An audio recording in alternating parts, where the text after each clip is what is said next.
వెంకట్ గారు, అంజలి అంటే ఈ మూవీకి చాలా స్పెషాలిటీస్ ఉన్నాయి. Like అంజలిస్ 50th correct land mark అనమాట. సో స్టోరీ చేసేప్పుడు అనుకున్నారా దిస్ ఈజ్ అంటే ఓ ల్యాండ్ మార్క్ మూవీ అవుతుంది తనకి, and tell me how she agreed to, because horror చేయడం అనేది ఎట్ అనదర్ మూవీ అనుకోవచ్చా, లేకపోతే 50th అన్నది నాకు చాలా ఉండాలి అని she demand anything, how it happened? డబ్బులా సబ్జెక్ట్ ఓకే అయితే ఓకే.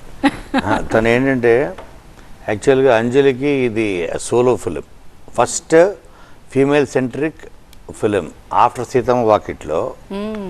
ఆ తర్వాత చేసిన ఫస్ట్ ఫీమేల్ సెంట్రిక్ ఫిలిం తనకి గీతాంజలి 10 years బ్యాక్. అక్కడ కన్విన్స్ చేశారా?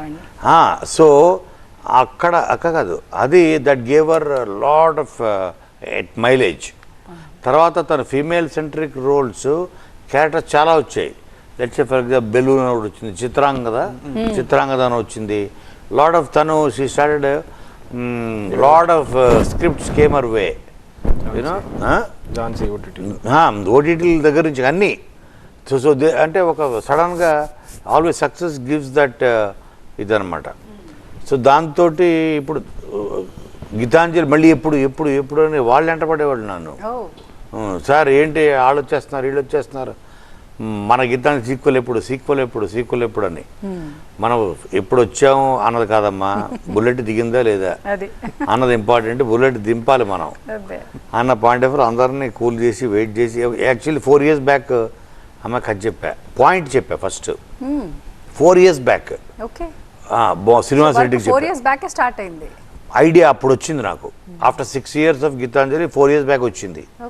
అప్పుడు వీఆర్ షూటింగ్ ఇన్ సియాటల్, నిశ్శబ్దం మూవీకి అనుష్క అండ్ అంజలి మేమందరం ఉన్నాం సియాటల్. అంటే ఫిల్మ్ షార్ట్ ఇన్ సియాటల్. అప్పుడు తనకు చెప్పాను, నాకు ఐడియా వచ్చింది చూడు అని. సార్ ఎక్స్ట్రాడినరీ సార్, చేద్దాం సార్ అని. అక్కడి నుంచి మళ్ళీ 4 years పట్టింది. సో ఎనీ యాక్టర్స్కి ఫ్రాంచైజ్ దొరకడమే కష్టం. ఓకే, అది సో అది దొరికిన తర్వాత వాళ్ళు దాన్ని కన్విన్స్ చేయడానికి పెద్ద టైం తీసుకోక్కర్లేదు. And they will not be, ఎందుకంటే వాళ్ళకి తనకి బిగ్ బ్రేక్ ఇచ్చిన సినిమా కదా Part 1.